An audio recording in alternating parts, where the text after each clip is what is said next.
रखें। आज के जो कहानी है ज्ञानवर्धक है। दोस्तों, आज के वीडियो में बात करेंगे। राजा विक्रमादित्य वेश बदलकर रात में घूमा करते थे। ऐसे ही एक दिन घूमते घूमते नदी के किनारे पहुंच गए।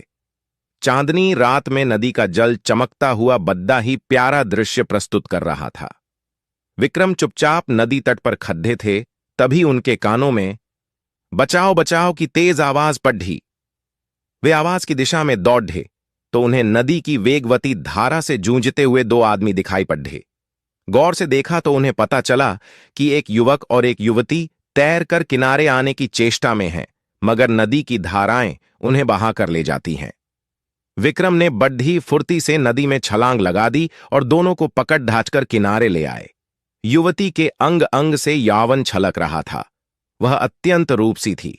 उसका रूप देखकर अप्सराएं भी लज्जित हो जातीं। कोई तपस्वी भी उसे पास पाकर अपनी तपस्या छोड़ डाच देता और गृहस्थ बनकर उसके साथ जीवन गुजारने की कामना करता। दोनों कृतज्ञ होकर अपने प्राण बचाने वाले को देख रहे थे। युवक ने बताया कि वे अपने परिवार के साथ नौका से कहीं जा रहे थे। नदी के बीच में वे भंवर को नहीं देख सके और उनकी नौका भंवर में जा फंसी। भंवर से निकलने की उन लोगों ने लाख कोशिश की, पर सफल नहीं हो सके। उनके परिवार के सारे सदस्य उस भंवर में समा गए, लेकिन वे दोनों किसी तरह यहां तक तैरकर आने में कामयाब हो गए। राजा ने उनका परिचय पूछा तो युवक ने बताया कि दोनों भाई बहन हैं और सारंग देश के रहने वाले हैं। विक्रम ने कहा कि उन्हें सकुशल अपने देश भेज दिया जाएगा। उसके बाद उन्होंने उन्हें अपने साथ चलने को कहा और अपने महल की ओर चल बढ़े। राजमहल के नजदीक जब वे पहुंचे तो विक्रम को प्रहरियों ने पहचानकर प्रणाम किया।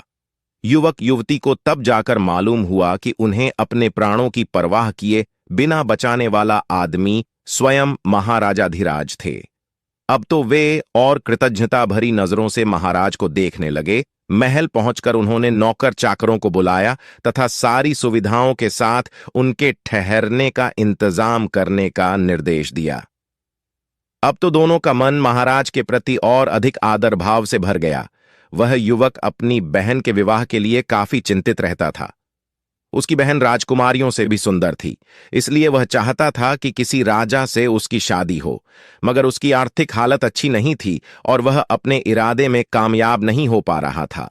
जब संयोग से राजा विक्रमादित्य सो उसकी भेंट हो गई तो उसने सोचा कि क्यों न विक्रम को उसकी बहन से शादी का प्रस्ताव दिया जाए। यह विचार आते ही उसने अपनी बहन को ठीक से तैयार होने को कही तथा उसे साथ लेकर राजमहल उनसे मिलने चल पड़ा। उसकी बहन जब सजकर निकली तो उसका रूप देखने लायक था।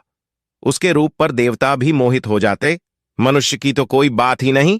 जब वह राजमहल आया तो विक्रम ने उससे उसका हालचाल पूछा तथा कहा कि उसके जाने का समुचित प्रबंध कर दिया गया है।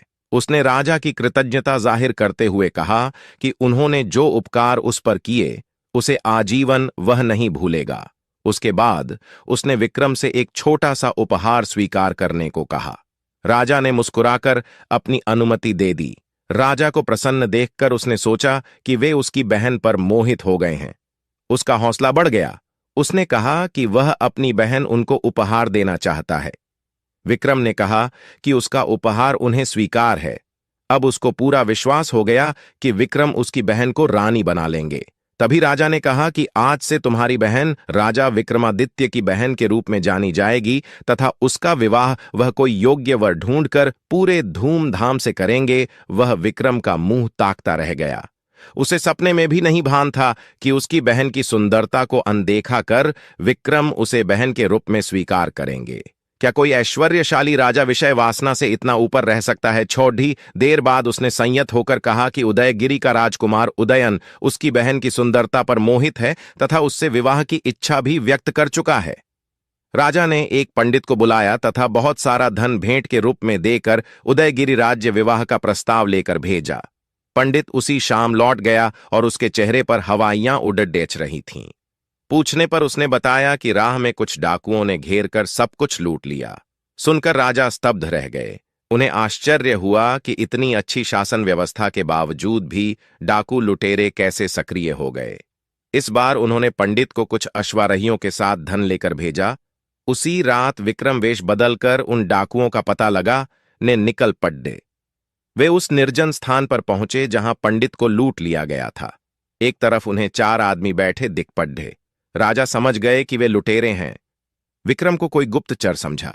राजा ने उनसे भयभीत नहीं होने को कहा और अपने आप को भी उनकी तरह एक चोर ही बताया।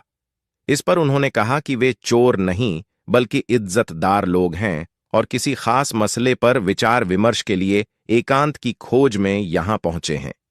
राजा ने उनसे बहाना न बनाने के लिए कहा और उन्हें अपने दल में शामिल कर लेने को कहा। तब चोरों ने खुलासा किया कि उन चारों में 4 अलग अलग खूबियां हैं। एक चोरी का शुभ मुहूर्त निकालता था, दूसरा परिंदे जानवरों की जबान समझता था, तीसरा अदृश्य होने की कला जानता था तथा चौथा भयानक से भयानक यातना पाकर भी उफ तक नहीं करता था। विक्रम ने उनका विश्वास जीतने के लिए कहा, मैं कहीं भी छिपाया धन देख सकता हूं।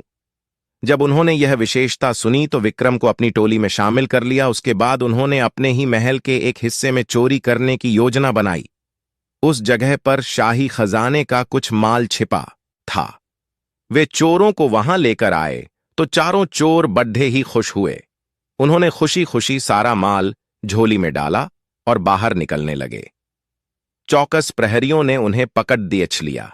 सुबह में जब राजा के दरबार में बंदी बनाकर उन्हें पेश किया गया तो वे डर से पत्ते की तरह कांपने लगे। उन्होंने अपने 5वें साथी को सिंहासन पर आरूढ़ देखा।